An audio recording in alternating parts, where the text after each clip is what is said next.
안녕하세요. 동아지질 주주 그리고 대업 시청자 여러분들.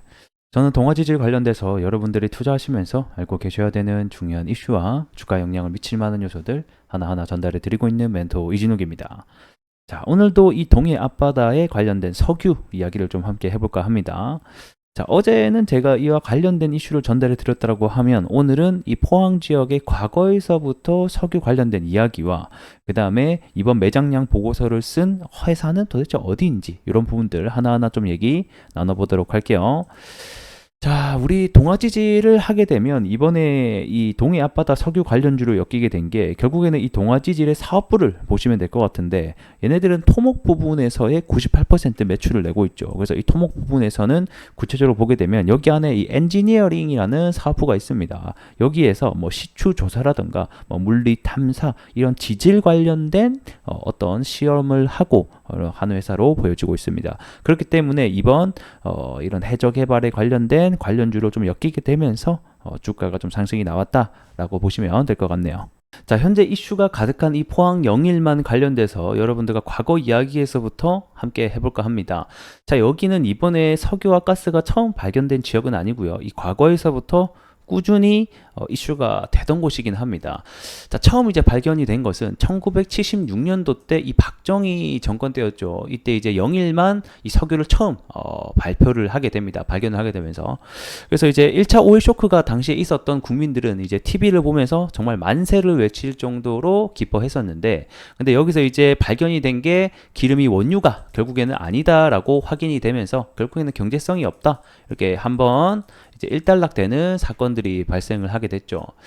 자, 그리고 나서 1998년도 이제 여기 동해 가스전을 또 발견을 하게 됩니다.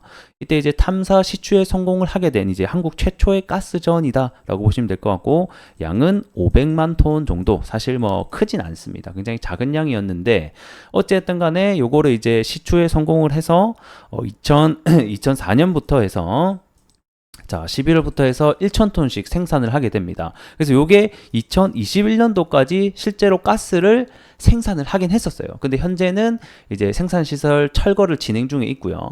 그래서 이 동해전 가스전 같은 경우에는 17년 동안 약 1조 2천억 원 정도를 투자를 해가지고 총 2조 6천억 정도가 달성이 된 프로젝트이기도 합니다. 그래서 이때 이제 개발을 시작하기 전에는 뭐 한 정부 수입이 뭐 한 4천억 정도 수입이 될 것이라고 예상이 됐는데 막상 해보고 나니까 한 450억 정도밖에 수입이 안 나왔었거든요. 그만큼 이 개발에 대한 타당성 논란이 있던 곳이기도 했었습니다. 자, 그뿐만 아닙니다. 이 포항 같은 경우에는 1970년도 때도 그렇고 2017년도 3월 달에 이 포항 공원 조성지에서 이 지하수 개발을 위해서 땅을 파다가 이 천연가스가 나와서 또 굴착기에 불을 붙은 사건이 한 차례 발생을 했었죠. 그래서 지금 이제 가보게 되면 이 불의 정원이라는 공원이 있습니다. 그래서 여기 보면 눈이 와도 여기에 이제 불이 계속 타고 있는 것을 확인해 볼 수가 있죠. 자, 옛날부터 그랬듯이 결국에는 여기 포항 영일만 지역은 석유와 가스가 나와도 이상할 게 없는 지역이다라는 것을 알 수가 있을 것 같습니다.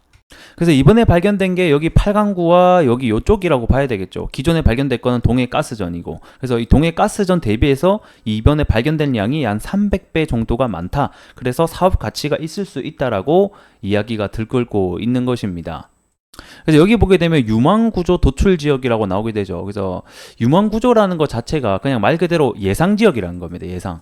이게 이제 그 가스나 석유를 차갑기 전에 지진파 같은 거를 보내가지고 이 지층 모양을 짐작해서 여기 밑에 어느 정도 뭐 석유라든가 가스가 있구나라는 것을 판단을 하게 되는데 여기 이제 지진파를 쏴보니까 뭔가 좀 특이한 어떤 트랩들이 발견이 된다는 거죠. 이게 판단이 되면 여기가 유망구조 지역이다라고 설정을 해놓고 여기 이제 시추를 해서 정말 석유가 있는지 어느 정도 양이 있는지 확인을 하는 이제 작업이 들어간다. 라고 보시면 될 것 같고, 그래서 일부 측에서는 시추를 통해서 실제 매장 여부를 확인을 해야 된다는 의견도 있고, 뭐 이제 매장 가능성과 경제성을 장담을 할 수 없는데 한 번 시추할 때마다 1,000억, 5번 하면 5천억이 들어가니까 막대한 비용을 쏟아붓기가 어렵다, 뭐라는 다양한 의견이 있긴 한 것 같습니다.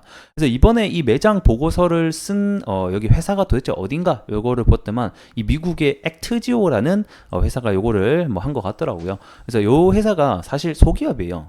종업원 직원이 한 10명 정도밖에 안 되는 작은 회사라고 지금 보여지고 있는데, 근데 중요한 것은 여기에 있는 이 CEO가 이 미국 세대 최대 기업 중에 하나죠. 이 석유, 이 엑슨모빌의 당시 엄청나게 그 매장량을 하나 발견을 했었던 이 남미 광구의 이 시추 탐사를 주도했던 인물 중에 하나이기도 하고, 다른 광구 역시 발견을 했던 인물이어서 그래서 어느 정도 신뢰도는 있지 않을까, 저는 또 이런 생각을 하게 됩니다. 그래서 뭐 결국에는 이 프로젝트명 대왕고래라고 해서 오는 11월 12월부터 시추 탐사가 나설 것으로 예상이 되고 있죠. 그래서 그만큼 시장에서는 신선한 재료라고 또 판단을 하고 있고, 만약에 정말 발견이 된다라고 하면 이게 이제 또 우리나라가 뭐 한 차례 이 가스를 캐낸 적은 있지만 또 산유국으로 될 수 있는 중요한 기로에 놓여 있다 보니까 굉장히 또 시장에서는 뜨겁게 반응을 하고 있는 것 같습니다. 그래서 여기서 우리가 생각을 해봐야 될 것은 올해 말까지 일단은 이러한 일정들이 있으니까 그 전까지 계속해서 이와 관련된 뉴스가 나올 때마다, 이슈가 나올 때마다 이 관련주들이 재료가 일정으로 크게 움직일 수 있다는 점도 알고 계시면 될 것 같고요. 올해 말쯤 되면 뭐 이와 관련된 어느 정도 매장량이 있는지 나오지 않을까요? 그래서 이 정도 일정이 있다라고 보시면 될 것 같습니다. 자, 차트 보면서 포인트 잡아보도록 하겠습니다. 자, 어제 이제 포항 영일만 관련돼서 석유가 발견됐다는 소식 때문에 주가가 한 차례 상승이 나왔고, 자, 오늘 이제 좀 하락을 해줬다가 장 중간에 한번 올려줬어요. 그리고 나서 9시 한 40분쯤이었나요? 요때 이제 뉴스가 하나 나오게 됩니다. 이 포항 지질 관련돼서 특징주 뉴스가 나오긴 했었는데, 이 해상 시추 기술 부각이라는 뉴스가 나오긴 했어요. 근데 정말 아쉽게도 여기 뉴스가 요때 나왔는데 주가가 못 갔다. 그렇게 되면서 실망 매물에 의해서 지금 단기적으로 또 다시 한 번 더 종종세가 나고 있는 것을 볼 수가 있습니다. 근데 저는 요게 뭐 단기적으로, 어제도 말씀드렸지만 단기적으로 끝날 이슈로는 보이지 않는다. 현재 오늘의 시장 주도주 역시 또 이 석유 관련주들이 들끓고 있는 상황이고, 여기에서 선발주자가 계속해서 연일 상승이 나와준다라고 하면 그 아랫단에 있는 후발주자들이 계속된 키 맞추기가 나올 수 있다는 점 알고 계시면 좋을 것 같습니다. 자, 그리고 또 리스크적인 부분은 결국에는 뭐다? 테마주다. 테마주라는 거는 이슈가 불었을 때 올라가다가 이슈가 꺼지면 하락을 하니, 이런 리스크적인 부분도 우리가 알고 있어야 될 것 같고, 그 다음에 동아지질 같은 경우에는 좀 아쉽지만 현재 선발주자는 아닙니다. 말 그대로 뒤에 따라가는 후발주자의 역할을 하고 있기 때문에 이런 부분에 있어서는 선발주자가 조금만 하락을 하면 이 후발주자 같은 경우는 푹푹푹 꺼지거든요. 그래서 이런 점도 우리가 잘 알고 있어야 될 것 같다라고 설명드리겠습니다. 그래서 1차적인 지지선은 뭐 여기 이제 장기 이평선들이 모여 있는, 그리고 매물대가 쌓여 있는 구간대에서 잘 지지가 나오는지 확인을 해봐야 될 것 같고, 1차적으로 우리가 볼 수 있는, 제가 어제 말씀드렸던 이 저항대는 과거에서부터 꾸준히 받았던 이 저항대 가격을 다시 한번 돌파하는지 여부가 체크 포인트가 될 것 같습니다. 자, 오늘 영상 여기서 마무리 해보도록 하겠고, 좋아요와 구독으로 큰 힘 주시면 감사할 것 같네요. 고맙습니다.